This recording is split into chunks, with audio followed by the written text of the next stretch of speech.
ये कहानी है चंदनपुर गांव की। इस गांव में रघु और सुखदेव नाम के दो भाई अपने पुश्तैनी मकान में एक साथ रहते थे।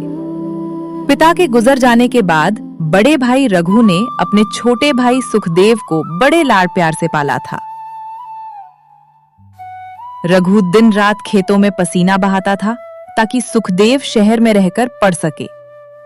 सुखदेव की पढ़ाई पूरी हुई तो उसकी शादी रंभा नाम की तेज तर्रार लड़की से हो गई। शादी के बाद सुखदेव अपनी पत्नी को लेकर गांव लौट आया। शुरुआत में तो सब कुछ ठीक रहा, लेकिन धीरे धीरे घर का माहौल बदलने लगा। एक सुबह जब रघु कुएं से पानी भर रहा था, तब आंगन में कुछ ऐसी हलचल हुई।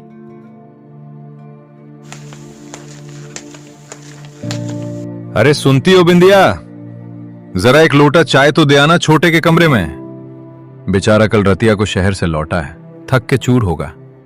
और हाँ, तनिक सत्तू सान देना मेरे लिए, आज पूरब वाले खेत की हकाई करनी है। चाय तो मैंने बना दी है, पर एक बात कहूं, जरा अपने छोटे भाई के रंग ढंग भी देख लो। जब से शहर से लौटा है सीधे मुंह बात नहीं कर रहा, और उसकी बहू रंभा, वो तो आंगन में ऐसे पैर पटक के चल रही है जैसे ये घर उसे काटने को दौड़ रहा हो। अरे पगली, शहर में रहे दोनों, तनिक मिजाज अलग होता है वहां के लोगों का। तू ये सब बातों पे ध्यान मती दे। सुखदेव मेरा छोटा भाई है, मेरे कलेजे का टुकड़ा है, वो के मन में कौनो खोट नहीं है। रघु अपनी पत्नी को समझाकर खेत की तरफ निकल गया। उसे इस बात का अंदाजा नहीं था कि उसी समय सुखदेव के कमरे के अंदर उसकी पत्नी रंभा उसके कान भर रही थी। मैं इस नर्क में एक दिन भी नहीं रहने वाली, समझ गए तुम? सुबह सुबह वो गवार जेठानी चूल्हा फूकती है तो सारा धुआं मेरे कमरे में आता है, और तुम्हारे वो बड़े भैया खुद तो दिन भर बैल की तरह खटते हैं और तुम्हें भी इसी कीचड़ में घसीटना चाहते हैं। तो मैं क्या करूं रंभा? भैया ने ही तो बाबूजी के जाने के बाद मुझे पाला है। मेरी पढ़ाई का खर्चा भी खेतों से ही निकला था। अरे छोड़ो इस पुरानी बात को, जमीन तो तुम्हारे बाप की भी थी ना, आधी जमीन तुम्हारी है। आज मंडी में गेहूं के दाम बहुत तेज है, अगर अपना हिस्सा बेचते हैं तो शहर में अपनी किराना की बड़ी दुकान खुल जाएगी। कब तक इस गांव के गोबर में हाथ सानते रहोगे? आज ही बंटवारे की बात करो, नहीं तो मैं अपने मायके चली जाऊंगी। देव के मन में लालच का बीज बो दिया था। उसका चेहरा अब पहले जैसा सरल नहीं रहा। दोपहर को जब पूरा परिवार आंगन में नीम के पेड़ के नीचे खाना खाने बैठा, तो सुखदेव का चेहरा बदला हुआ था। रघु ने हमेशा की तरह अपने भाई की थाली में ज्यादा घी डाला, लेकिन सुखदेव ने अपनी थाली पीछे खिसका दी। सुखदेव की उस हरकत ने रघु के सीने में तीर की तरह चुभन पैदा कर दी। रघु का मुस्कुराता चेहरा एक पल में बुझ गया और उसकी आंखों में अपने भाई के लिए सिर्फ दर्द और हैरानी रह गई। सुखदेव, थोड़ा साग और ले ले रे, तेरी भाभी ने खास तौर पर तेरे लिए ही बनाया है। तू शहर में तो बस सूखी रोटी खाता होगा। भैया, अब इस साग रोटी का स्वाद मेरे गले से नीचे नहीं उतरता। मुझे आपसे एक जरूरी बात करनी है। अब ये रोज रोज का साथ साथ रहना खत्म होना चाहिए। कैसा तमाशा छोटे, मुझसे कोई भूल चूक हो गई क्या? तू कह तो सही। जेठ जी, सीधे सीधे बात यह है कि अब हमारा और आपका साथ नहीं निभ सकता। हम चाहते हैं कि इस घर का, जमीन का और सारे मवेशियों का आधा आधा बंटवारा हो जाए। हम अपना हिस्सा लेकर अलग होना चाहते हैं। सुखदेव, ये तेरी बहू क्या कह रही है रे? तू भी यही चाहता है? अरे बाबूजी ने मरते वक्त मुझसे कहा था कि सुखदेव का ख्याल रखना। अगर तू अलग हो गया तो मैं बाबूजी को क्या मुंह दिखाऊंगा? तुझे कोई तकलीफ है तो मुझे मार ले, पर इस घर को मत तोड़ मेरे भाई। भैया, रंभा सही कह रही है। अब हम बच्चे नहीं हैं। मुझे शहर में धंधा शुरू करना है और मुझे पैसों की जरूरत है। अगर आप सीधे सीधे हिस्सा दे देंगे तो ठीक, नहीं तो मुझे पंचायत बुलानी पड़ेगी। सुखदेव की जिद के आगे रघु बेबस हो गया।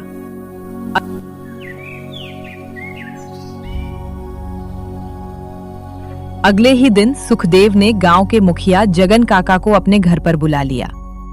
चौपाल सज गई और गांव के लोग तमाशा देखने के लिए इकट्ठा हो गए। जगन काका ने जमीन के पुराने कागज मेज पर रखे और फैसला सुनाना शुरू किया। रघु, सुखदेव ने पंचायत बुलाई है कि उसे अपना हिस्सा अलग चाहिए। तुम दोनों भाइयों की कुल 20 बीघा जमीन है। धर्म और कानून के हिसाब से 10 बीघा रघु की हुई और 10 बीघा सुखदेव की। मुखिया जी, जो कुएं के पास वाली उपजाऊ जमीन है वो हमारे हिस्से में आनी चाहिए, और ये जो सामने का पक्का दालान है वो भी हम लेंगे। जेठ जी तो पिछवाड़े के कच्चे मकान में भी रह लेंगे। रंभा बहू, ऐसा गजब मत ढाओ। उस कुएं को मेरे ससुर जी ने अपने हाथों से खोदा था। तुम सब कुछ ले लो, पर उस जमीन को मत बांटो। जगन काका, रंबा बहू जो कह रही है वही लिख दो। मुझे कोई एतराज नहीं है। मेरा भाई खुश रहना चाहिए। अगर इसे लगता है कि कुएं वाली जमीन से इसकी तकदीर बदल जाएगी तो वो जमीन इसी की हुई। लिख दीजिए काका। फैसला हो गया। उसी दोपहर को घर के आंगन में कारीगर बुलाए गए और देखते ही देखते दोनों भाइयों के बीच एक कच्ची ईंटों की दीवार खड़ी कर दी गई। आंगन में उठती ईंटों की वो दीवार केवल जमीन को नहीं बांट रही थी, बल्कि दो भाइयों के दिल के बीच एक ऐसी खाई बना रही थी जिसे भरना शायद मुमकिन न था। दोनों के चूल्हे अलग हो गए, बर्तन अलग हो गए और रास्ते भी अलग हो गए। इस बंटवारे को बीते हुए 3 महीने हो चुके थे। रघु अपने कच्चे हिस्से में रहकर जैसे तैसे गुजारा कर रहा था। उधर सुखदेव ने शहर के एक चालाक डीलर के चक्कर में आकर अपनी आधी जमीन बेच दी थी, लेकिन वो डीलर सुखदेव के सारे पैसे लेकर भाग गया और सुखदेव पर भारी कर्ज हो गया। एक शाम जब आसमान में काले बादल छाए थे, तब शहर के कुछ गुंडे कर्ज वसूलने के लिए सुखदेव के दरवाजे पर आ धमके। ओए सुखदेव, बाहर निकल। 3 महीने हो गए हमारे मालिक का 5 लाख रुपया अभी तक नहीं चुकाया। अगर आज पैसे नहीं मिले तो तेरी इस मेहरारू के सारे गहने उतार लेंगे और तुझे हवालात भिजवा देंगे। भैया, मुझे कुछ दिन की मोहलत दे दो।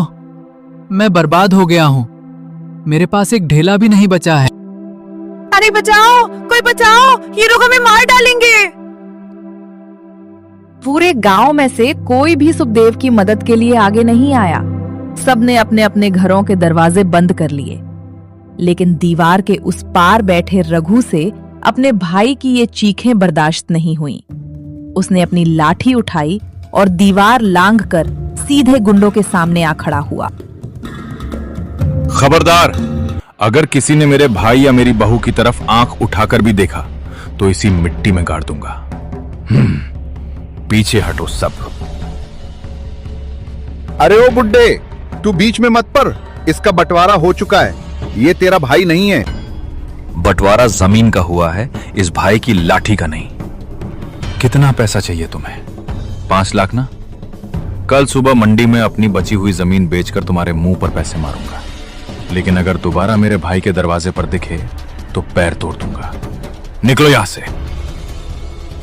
रघु का ये रौद्र रूप देखकर गुंडे डर गए और अपनी गाड़ियों में बैठकर वहां से भाग खड़े हुए।